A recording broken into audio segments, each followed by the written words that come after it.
Bismillahirrahmanirrahim. Assalamualaikum warahmatullahi wabarakatuh. Alhamdulillahi rabbil alamin. Wassalatu wassalamu ala rasulillahil karim, nabiyyina wa sayyidina Muhammadin wa ala alihi wa sahbihi ajma'in, wa ba'd. Saudara-saudariku dimanapun berada, Alhamdulillah kita mengawali pertemuan kita di subuh ini waktu Indonesia bagian Barat dengan berusaha maksimal meningkatkan syukur kita kepada Allah Subhanahu wa Ta'ala. Alhamdulillah, thumma alhamdulillah, thumma alhamdulillah, yang telah memberikan kita kesempatan untuk menjalani ibadah mulia, istimewa, begitu agung di bulan Ramadan ini. Dan kali ini telah memasuki hari yang keempat di bulan Ramadan tahun 1446 Hijrah. Kita bermohon pada Allah Subhanahu wa Ta'ala semoga seluruh rangkaian ibadah yang telah kita tunaikan diterima di sisi Allah Subhanahu wa Ta'ala dengan penerimaan terbaik. Pun demikian, semoga doa-doa, harapan-harapan terbaik yang kita panjatkan, kita mohonkan kepada Allah dikabulkan dengan pengabulan terbaik sesuai maslahat kebaikan untuk urusan dunia dan akhirat kita, insya Allah. Teman-teman dimanapun berada, seperti diketahui bahwa ayat Al-Quran yang memberikan petunjuk, yang memberikan panduan tentang penunaian ibadah siam Ramadan, baik dari segi kewajiban, baik dari segi teknis pelaksanaan, pun juga hal-hal terkait dengan penunaian ibadah siam ini didapati di dalam surah Al-Baqarah di ayat 183 sampai dengan ayat 187.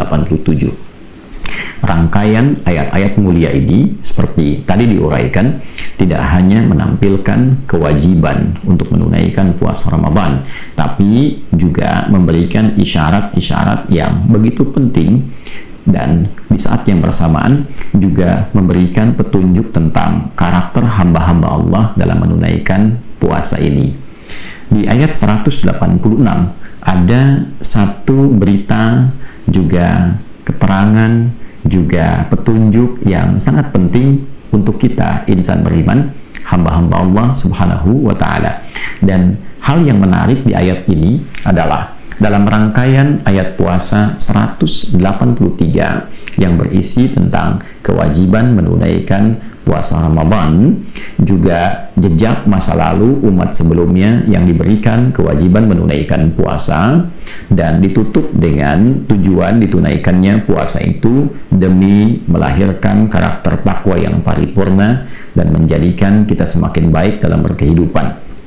Kemudian di ayat 184 kita diberikan petunjuk oleh Allah sekaligus keterangan yang jelas tentang waktu penunaian puasa, berapa lama itu ditunaikan, kemudian toleransi bagi hamba-hamba Allah yang mungkin di saat waktu penunaian puasa Ramadan itu sedang memiliki keadaan yang tidak memungkinkan untuk menunaikan ibadah siam. Apa yang harus dilakukan bila kelak setelah Ramadan memiliki kemampuan, seperti apa penunaian untuk mengganti ibadah di bulan Ramadan itu, dan bila diduga, dinilai secara medis, secara klinis tidak punya kemampuan untuk menunaikan itu dalam masa hidupnya, maka apa yang harus dikerjakan sehingga dengan itu bisa mengganti dan bahkan diharapkan menyamai ibadah yang ditunaikan khususnya pada saat puasa Ramadan itu. Kemudian di ayat 185 kita akan dapati tentang kemuliaan Ramadan yang dengan itu semua melahirkan motivasi yang sangat positif pada diri kita untuk mengejar keutamaan di bulan Ramadan itu. Maka ditampilkanlah yang paling utama, paling pokok tentang keutamaan Al-Quran. Dijelaskan bagaimana Al-Quran secara istimewa diturunkan di bulan Ramadan. Apa isi Al-Quran itu, sehingga saking penting dan istimewanya dia diturunkan di bulan Ramadan, memiliki kandungan yang mengarahkan pada kesuksesan dan kebahagiaan setiap manusia di setiap dimensi kehidupan yang ia lalui. Al-Quran juga memiliki peran yang sangat signifikan untuk memberikan petunjuk kepada kita dalam menjalani kehidupan dengan benar, ini benar diikuti, yang ini keliru ditinggalkan. Konsekuensi dari itu semua akan melahirkan hal-hal yang mungkin berpengaruh pada kehidupan kita. Demikian ditegaskan kembali bagi orang-orang yang memiliki satu keadaan yang tidak memungkinkan menunaikan ibadah siam, lalu dijelaskan batas toleransinya, dan kemudian dijelaskan bagaimana sifat Allah yang Maha Kasih selalu menginginkan kemudahan bagi setiap hamba untuk menunaikan ibadah yang diperintahkan oleh Allah Subhanahu wa Ta'ala. Dan dengan kemudahan inilah kita berpuasa, dengan kemudahan inilah kita menunaikan rangkaian ibadah. Dengan kemudahan ini kita menunaikan segenap kajian-kajian yang bisa kita gali dari Al-Quran, mulai rangkaian ibadah malamnya, siangnya, pendalaman kepada Al-Quran, sehingga kita bisa menikmati rangkaian ibadah ini dan menyempurnakannya dalam perjalanan sampai akhir Ramadan.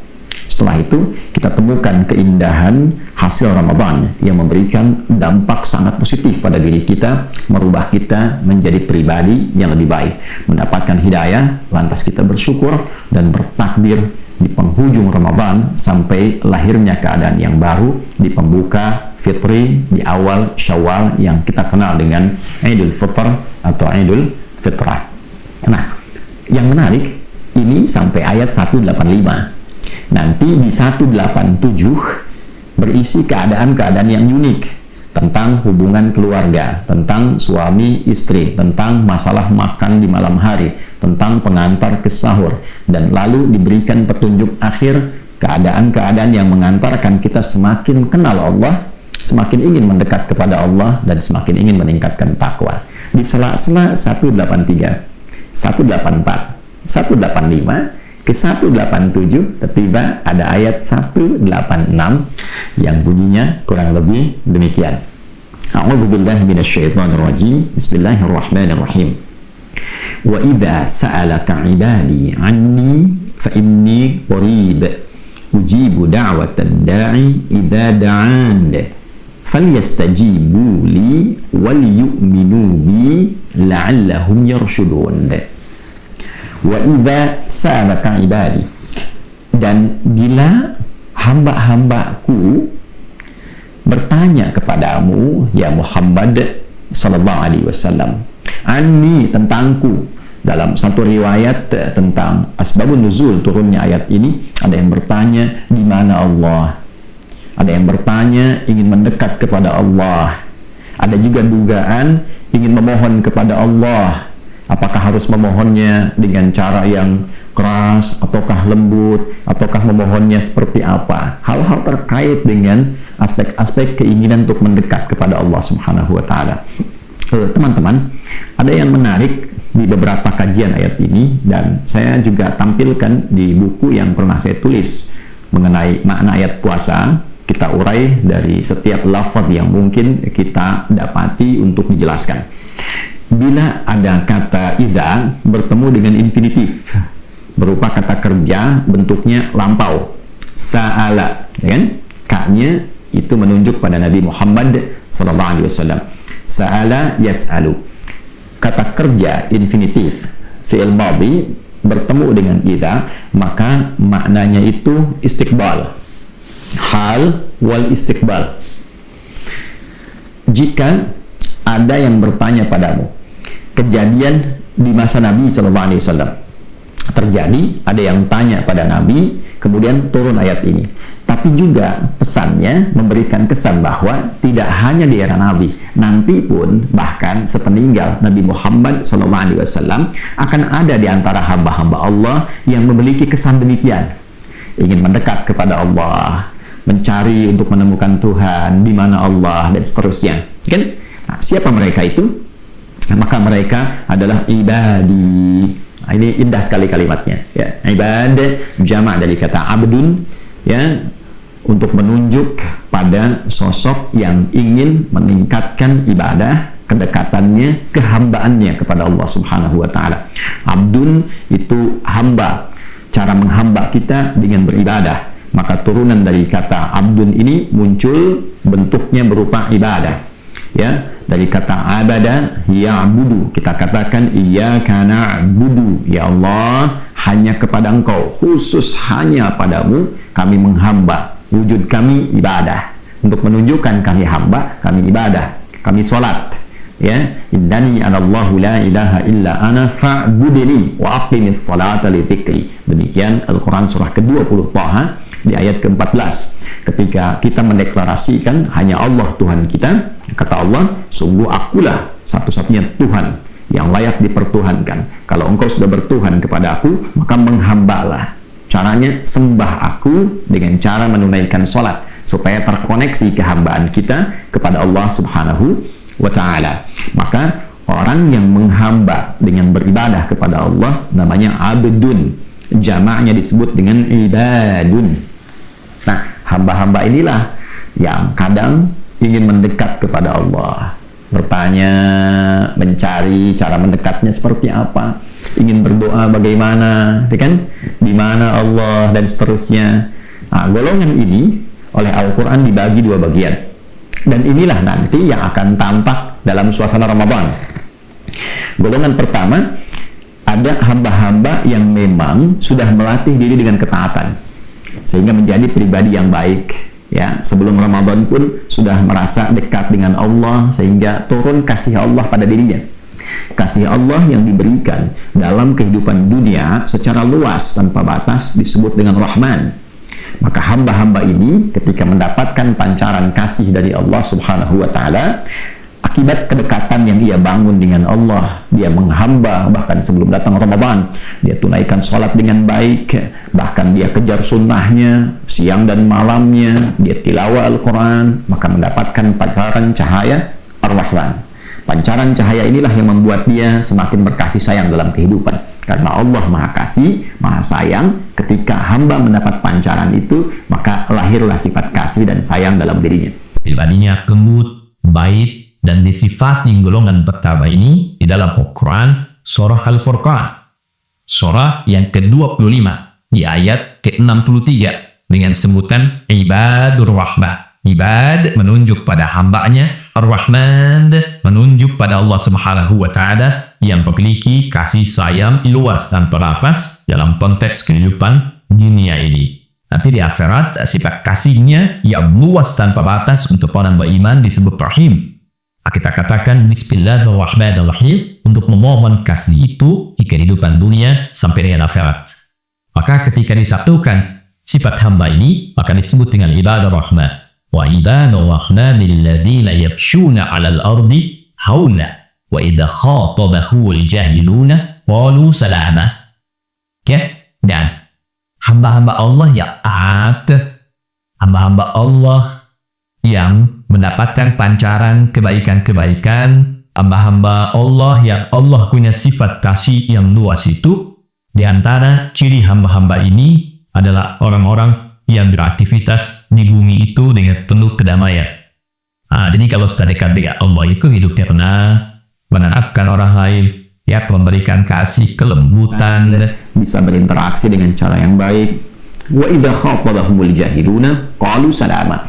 Sekalipun diprovokasi, ia bisa merespon dengan cara-cara yang elegan, cara-cara yang baik, cara-cara yang memberikan keteladanan. Nah, teman-teman, golongan pertama ini diisyaratkan pada kata ibadah. Nah, saat Ramadan, ia berusaha meningkatkan ketaatan lagi. Wa idza sa'alaka ibadi anni fa inni qarib. Ya Muhammad sallallahu alaihi wasallam, kalau ada di antara hamba-Aku golongan yang pertama ini yang motifnya ingin semakin mendekat kepada Allah, ya, bertanya kepadamu bagaimana cara aku mendekat kepada Allah, maka dijawab oleh Allah Subhanahu wa taala, fa inni qarib. Ya, sungguh aku dekat. Ya, Allah tidak menyifati dirinya dengan keberadaan tempat, tapi menunjukkan keadaannya yang dekat dengan hambanya. Allah menguasai setiap tempat, Allah menguasai setiap ruang dan waktu, tidak disifati dengan tempat dan waktu. Namun Allah Subhanahu wa ta'ala pemilik segala ruang dan waktu, penguasanya mengatakan, aku dekat. Ya, tak usah berpikir tentang tempat, tak usah berpikir tentang waktu, kapanpun, dimanapun engkau ingin mendekat kepada Aku, maka mendekatlah. Ya, mendekatlah. Ujibu da'watad da'i idza da'an. Kalau engkau punya keperluan, Aku akan jawab. Kalau engkau punya harapan, Aku akan kabulkan. Kalau engkau punya permintaan, Aku akan berikan. Nah, di sini pertama menunjuk karakter pada hamba-hamba Allah yang ketika Ramadan itu tiba, karakteristiknya ingin semakin meningkatkan ketaatan kepada Allah. Jadi petunjuk pertama, teman-teman, jikapun ada di antara kita yang gemar meningkatkan ibadah sebelum Ramadan, maka ada ciri khas hamba Allah yang taat ketika Ramadan datang, meningkat lagi ketakwaannya. Ya, sholatnya semakin meningkat, baca Al-Qurannya semakin meningkat, sedekahnya semakin meningkat, gitu kan? Banyak ulama kita, contohnya Imam Malik rahimahullah ta'ala, Imam Syafi'i, Imam Ahmad, bahkan sebelum ketiganya ada Imam Abu Hanifah, ketika Ramadan semakin meningkat.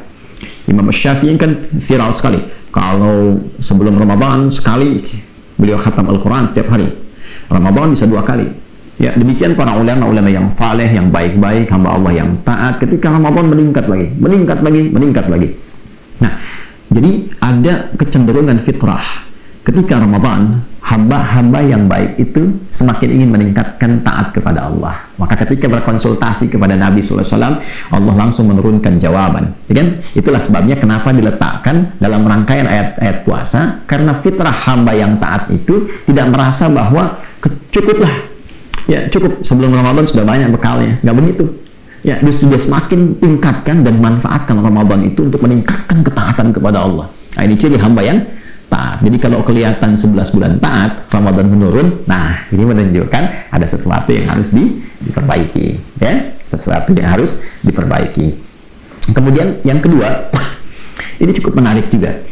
Ada golongan kedua, hamba yang merasa beriman kepada Allah, dalam tanda petik ya, saya katakan merasa ini, karena kalau beriman betulan tidak mungkin melakukan tindakan-tindakan demikian yang kita akan sebutkan dan disyaratkan.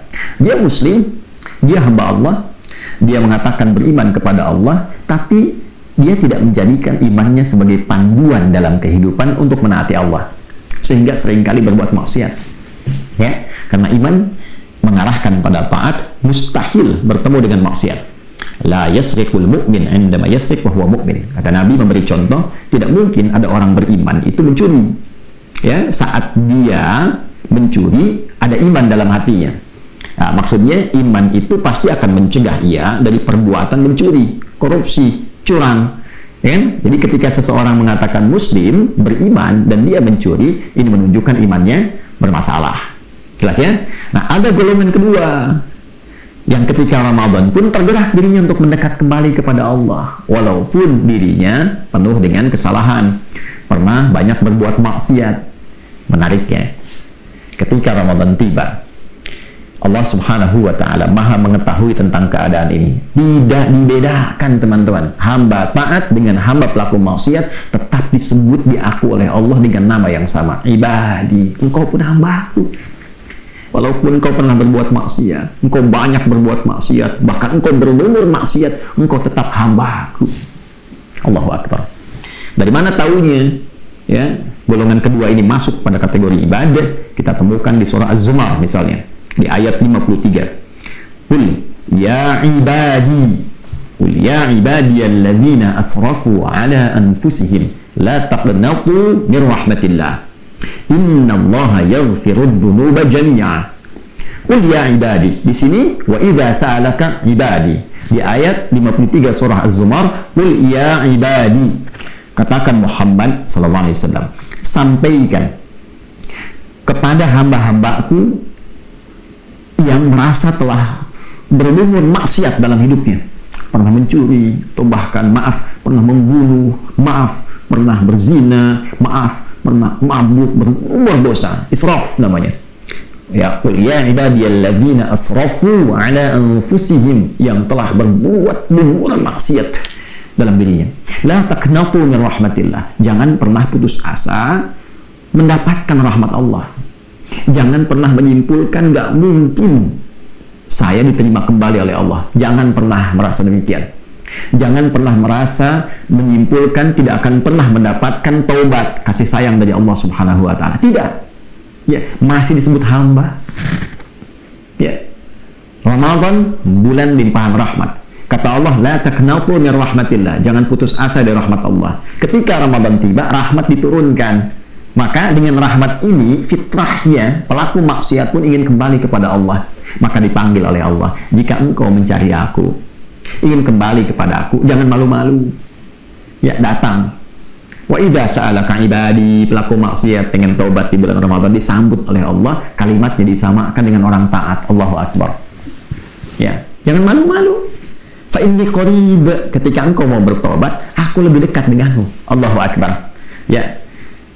Kalau kita jalan setapak itu, ya Allah menunjukkan lebih cepat dengan melangkah.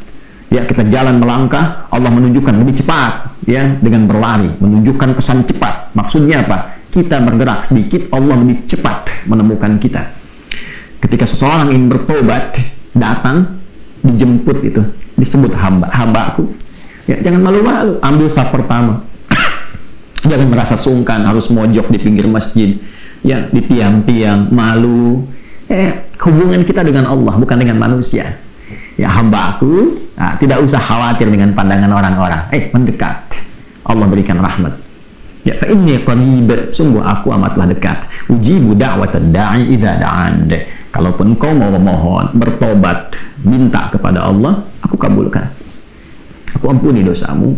Ya, karena itu di hadis-hadis tentang puasa yang viral, baik siang ataupun malam, dibentangkan pintu ampunan. Man shoma ramadhana imanan wa ihtisaba ghufira lahu ma taqaddama min dhanbi. Siapapun yang menunaikan puasa Ramadan dengan dasar keimanan, yakin dengan Allah, ikhlas karena Allah, berusaha memperbaiki diri, niatnya benar, maka berpotensi diampuni seluruh dosa-dosa yang pernah dikerjakan.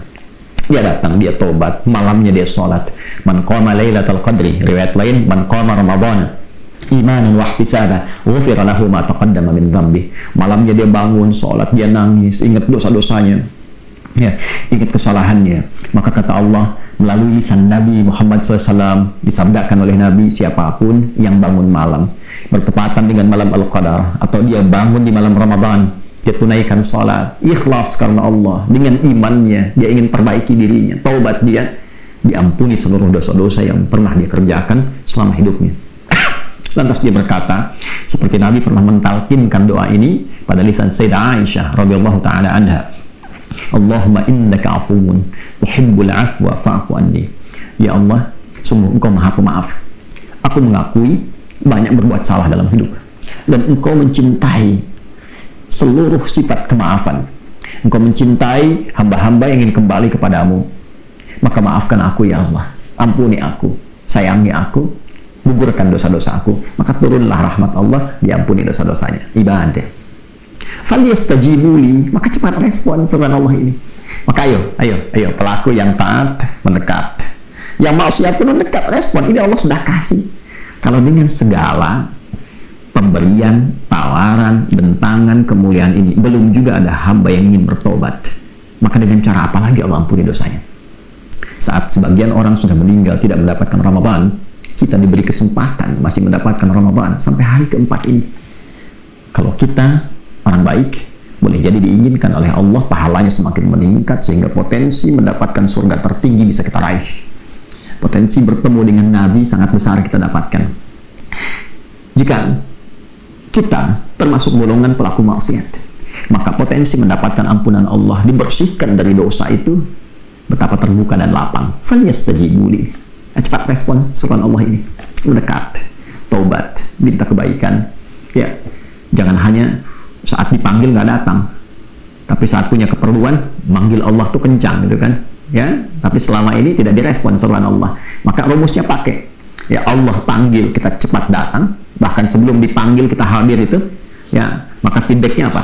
Bahkan sebelum kita meminta, Allah mengabulkan dengan meringankan masalah kita, sehingga seakan-akan kita tidak punya persoalan dalam kehidupan ini. Wal yu'minu bi, dan lakukan itu semua dengan yakin kepada Allah.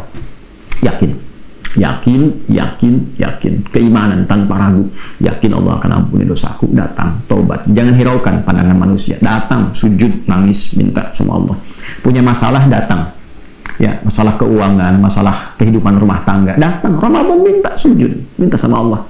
Ya, mungkin persoalan datang nggak selesai karena belum takwa, ya, masih ada maksiat yang belum terbuka hijabnya itu belum dibuka, ke orang tua masih belum baik dan sebagainya. Ya, setelah itu la'allahum yarshudun. Semoga dengan itu engkau mendapatkan kesadaran, petunjuk ya untuk menapaki kehidupan yang lebih baik. Ramadan, teman-teman. Ramadan dibentangkan berbagai macam kemuliaan. Saat kita menikmati ibadah Ramadan, ada bagian dari keinginan kita untuk mendekat kepada Allah, semakin dekat, semakin meningkatkan taat, ataupun juga mendekat untuk menghilangkan maksiat, sehingga setelah Ramadan selesai, dua golongan hamba ini kembali mendapatkan kebersihan fitrahnya, kembali ia kepada keadaan fitrahnya, kembali ia bisa makan lagi, minum lagi dengan keadaan yang berbeda dari sebelumnya. Maka Idul Fitr memberikan kenikmatan berbeda untuk orang-orang yang mau mengamalkan dan meresapi apa yang Allah tunjukkan di ayat ini. Semoga kita digolongkan oleh Allah Subhanahu wa Ta'ala pada golongan hamba-hamba yang mau mendekat kepadanya dengan taat, mau mendekat kepadanya dengan bertobat, dan semoga dengan itu semua kita menjalani kehidupan ini dengan lebih baik, hayatan thayyibah, dan bila pun wafat dalam keadaan husnul khatimah. Semoga bermanfaat. Maafkan saya, Adi Hidayat. Subhanakallahumma rabbana wa bihamdika asyhadu an la ilaha illa anta nastaghfiruka wa natubu ilaik. Wa akhiru da'wana alhamdulillahi rabbil alamin. Assalamualaikum warahmatullahi wabarakatuh.